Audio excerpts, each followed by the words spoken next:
ಎಲ್ರಿಗೂ ನಮಸ್ಕಾರ. ಒಂದು ಇಂಪಾರ್ಟೆಂಟ್ ವಿಚಾರ ಇವತ್ತು ನಿಮ್ಮ ಹತ್ರ ಹೇಳ್ತೀನಿ. ಏನು ಅಂದರೆ, ಮುನೇಕೊಳಲ, ಬೆಂಗಳೂರು ಗ್ರಾಮಾಂತರ ಜಿಲ್ಲೆ ಮುನೇಕೊಳಲ ಅಂದರೆ ನಮ್ಮ ಮಾರತಳ್ಳಿ ಬ್ರಿಡ್ಜ್ ಬರ್ತೈತಿ. ಮಾರತಳ್ಳಿ ಬ್ರಿಡ್ಜು ಮೈನ್ ಜಾಗ. ಇಲ್ಲಿ ಎಷ್ಟಂದರೆ 10 ಎಕರೆ ಜಮೀನು ಇರ್ತೈತಿ. ಈ 10 ಎಕರೆ ಜಮೀನು ಸುಮಾರು 100 ವರ್ಷಗಳಿಂದ ದಲಿತರಿಗೆ ಅಂತ ಹೇಳ್ಬಿಟ್ಟು ಮೀಸಲಾತಿ. ಅಂದರೆ ನೋಡಿ, ಈ ಹೆಣ್ಮಗಳಿದ್ದಾಳೆ ನಮ್ಮ ಜೊತೆ, ಇವ್ರ ತಾತ ಮತ್ತೆ ಮುತ್ತಾತನವ್ರಿಗೆ ಆ ಜಮೀನು ಮಂಜೂರಾಗಿರುತ್ತೆ. 10 ಎಕರೆ 13 ಗುಂಟೆ. ಈ ಜಮೀನನ್ನ ಆ ಕಾಲದಲ್ಲಿ ಇವ್ರ ತಾತನವ್ರನ್ನೆಲ್ಲ ಗ್ರಾಮದಿಂದ ಓಡಿಸಿ ದೌರ್ಜನ್ಯ ಮಾಡಿ ಆ ಜಮೀನನ್ನ ಹಂತ ಹಂತವಾಗಿ ಅಕ್ರಮವಾಗಿ ಒತ್ತುವರಿ ಮಾಡ್ಕೊಳ್ಳೋಂಥ ಕೆಲಸ ಮಾಡ್ತಾರೆ. ಈಗ ಒಂದೇ ಒಂದು ಗುಂಟೆ ಕೂಡ ಜಮೀನು ಇಲ್ದಿರ ಇವರು ಪಾಪ ಒದ್ದಾಡ್ಕೊಂಡು ತುಂಬಾ ಬಡತನದಲ್ಲಿದ್ದಾರೆ. ಈ ವಿಡಿಯೋ ಏನಕ್ಕೆ ಮಾಡ್ತಾ ಇದೀವಿ ಅಂದ್ರೆ, ಈ ಡಾಕ್ಯುಮೆಂಟು ಏನು, ಇಷ್ಟು ಡಾಕ್ಯುಮೆಂಟ್ಗಳೇನು ಪರಿಶೀಲನೆ ಮಾಡ್ತೀವಿ, ಮೂಲ ದಾಖಲೆಗಳಿಂದ ಹಿಡ್ಕೊಂಡು ಪ್ರತಿಯೊಂದು ದಾಖಲೆಗಳಲ್ಲಿನೂ ಸುಮಾರು 10 ಎಕರೆ ಜಮೀನನ್ನ ಇವ್ರಿಗೆ ಗೊತ್ತಾಗ್ದಿರ, 10 ಎಕರೆ 13 ಗುಂಟೆ ಜಮೀನನ್ನ ಇವ್ರಿಗೆ ಗೊತ್ತಾಗ್ದಿರ ಇವ್ರ ಮೇಲೆ ದೌರ್ಜನ್ಯ ಮಾಡಿ, ಇವರ ತಾತನವರು ಮುತ್ತಾತನವ್ರ ಮೇಲೆ ದೌರ್ಜನ್ಯ ಮಾಡಿ ಅವ್ರನ್ನ ಊರು ಬಿಟ್ಟು ಓಡಿಸಿ ಮಾಡ್ಕೊಂಡಿರ್ತಾರೆ. ಇದಕ್ಕೆ ಸಂಬಂಧಪಟ್ಟಂಗೆ ನಾವು EC ದಾಖಲೆ ನೋಡಿದಾಗ ನೋಡಿ, ಮುನ್ಶಾಮಿಗ ಅಂದ್ರೆ ಯಾರಮ್ಮ? ಮುನ್ಶಾಮಿಗ ಅಂದ್ರೆ ಇವರು ತಾತನವರ ತಾತ, ಇವ್ರ ತಾತ. ಇವರು ಯಾರೋ ಒಬ್ರ ಹೆಸರಿಗೆ ಮಾಡ್ತಾರೆ. ಅಂದ್ರೆ ನೋಡಿ, ಆಧಾರ ಅಂತ ಮಾಡ್ತಾರೆ. ಇಲ್ಲಿದೆ ಆಧಾರ ಅಂತ ಮಾಡ್ತಾರೆ. ಅಂದ್ರೆ ಜಮೀನು ಮಾರಲ್ಲ, ಬರೀ ಆಧಾರ, 100 ರೂಪಾಯಿಗೆ ಆಧಾರ ಅಂತ ಹೇಳ್ಬಿಟ್ಟು ಮಾಡ್ತಾರೆ. ಎಷ್ಟು ಎಕರೆ ಜಮೀನು? 4.5 ಎಕರೆ ಜಮೀನನ್ನ ಸರ್ವೆ ನಂಬರ್ 116ರಲ್ಲಿ ಆಧಾರ ಅಂತ ಹೇಳ್ಬಿಟ್ಟು ಮಾಡ್ತಾರೆ.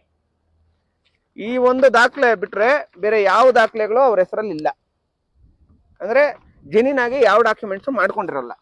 ಇದಕ್ಕೆ ಸಂಬಂಧಪಟ್ಟಂಗೆ ಎಲ್ಲಾ ಮೂಲ ದಾಖಲೆಗಳನ್ನ ಪರಿಶೀಲನೆ ಮಾಡಿ ಇವ್ರ ಪರವಾಗಿ ಹೋರಾಟ ಮಾಡೋಣ ಅಂತ ಹೇಳ್ಬಿಟ್ಟು ಈ ದಾಖಲೆಗಳನ್ನೆಲ್ಲ ಒಂದಷ್ಟು ಪರಿಶೀಲನೆ ಮಾಡಿದಾಗ ನಾವೇನ್ ಮಾಡ್ತೀವಿ, ನಮ್ಮ SC ST ಸೆಲ್ಗೆ ಒಂದು ದೂರು ಕೊಡ್ತೀವಿ.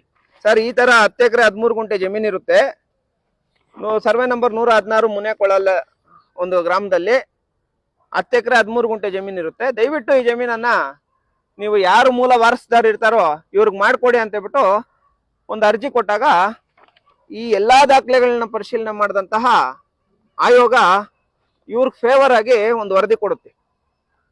ಈ ಕೂಡಲೇ ಇವರು ಮೂಲ ದಾಖಲೆಗಳನ್ನ ಪರಿಶೀಲನೆ ಮಾಡಿ ಇವ್ರಿಗೆ ಖಾತೆ ಮಾಡ್ಕೊಡಿ, ಇವ್ರ ಜಮೀನು ಇವ್ರಿಗೆ ಇರೋಂಥ ಜಮೀನನ್ನ ಇವ್ರಿಗೆ ಬಿಡಿಸ್ಕೊಡಿ ಅಂತ ಹೇಳ್ಬಿಟ್ಟು ನಮ್ಮ SC ST ಆಯೋಗ ಇವ್ರ ಪರವಾಗಿ ಒಂದು ದಾಖಲೆ ಕೊಡ್ತೈತಿ.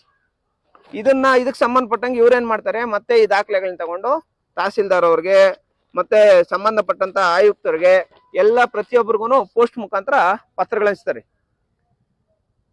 ನಾವಿವತ್ತು KR ಪುರಂ ತಾಲೂಕು ಕಚೇರಿ ಹತ್ರ ಬಂದಿರೋಂಥದ್ದೇನಂದ್ರೆ, ಮುನೇಕೊಳಲು ಸರ್ವೆ ನಂಬರ್ 116 ಸುಮಾರು 10 ಎಕರೆ 13 ಗುಂಟೆ ಜಮೀನು. ಈ ಜಮೀನು ಎಲ್ಲಾ ದಾಖಲೆಗಳು, ಮೂಲ ದಾಖಲೆಗಳು ಇವ್ರ ಹೆಸರಲ್ಲಿದೆ. ದೌರ್ಜನ್ಯ ಮಾಡಿ ಇವ್ರ ಪೂರ್ವಿಕರನ್ನ ಊರು ಬಿಟ್ಟು ಓಡಿಸಿರ್ತಾರೆ. ಇವ್ರ ಪರವಾಗಿ ಅಂಬೇಡ್ಕರ್ ಸೇವಾ ಸಮಿತಿಯಿಂದ ಇವರ ಒಂದು ಹೋರಾಟ ಬಹುಶಃ ಈ ವರ್ಷದಲ್ಲಿ ನಾನು ಮಾಡ್ತಾ ಇರೋಂತಹ ಅತಿ ದೊಡ್ಡ ಹೋರಾಟ ಇದು.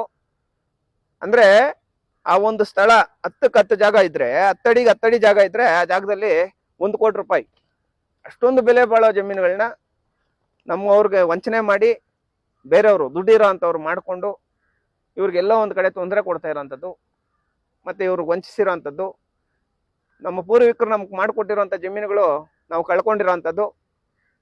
ಯಾವುದೇ ಕಾರಣಕ್ಕೂ ನೀವು ಹೆದರೋ ಅಂಥ ಅವಶ್ಯಕತೆ ಇಲ್ಲ. ನಿಮ್ಮ ಜೊತೆ ನಾವು ಇರ್ತೀವಿ. ಈ ಜಮೀನು ನ್ಯಾಯದ ಪ್ರಕಾರ ನೋಡಿದಾಗ 1 ಗುಂಟೆ ಕೂಡ ನೀವು ಅವ್ರಿಗೆ ಕರೆಕ್ಟಾಗಿ ಮಾರಿಲ್ಲ. ಅರ್ಥ ಆಯ್ತಲ್ವಾ? ನೀವು ಭಯ ಪಡೋ ಅವಶ್ಯಕತೆ ಇಲ್ಲ. ನಿಮ್ಮ ಜೊತೆ ನಾವಿದ್ದೀವಿ. ಯಾವುದೇ ಕಾರಣಕ್ಕೂ ಯಾರಿಗೂ ಹೆದರ್ದಿರ ಕಾನೂನು ಪ್ರಕಾರ ನೀವು ಹೋರಾಟ ಮಾಡ್ಕೊಂಡಿರ್ರಿ.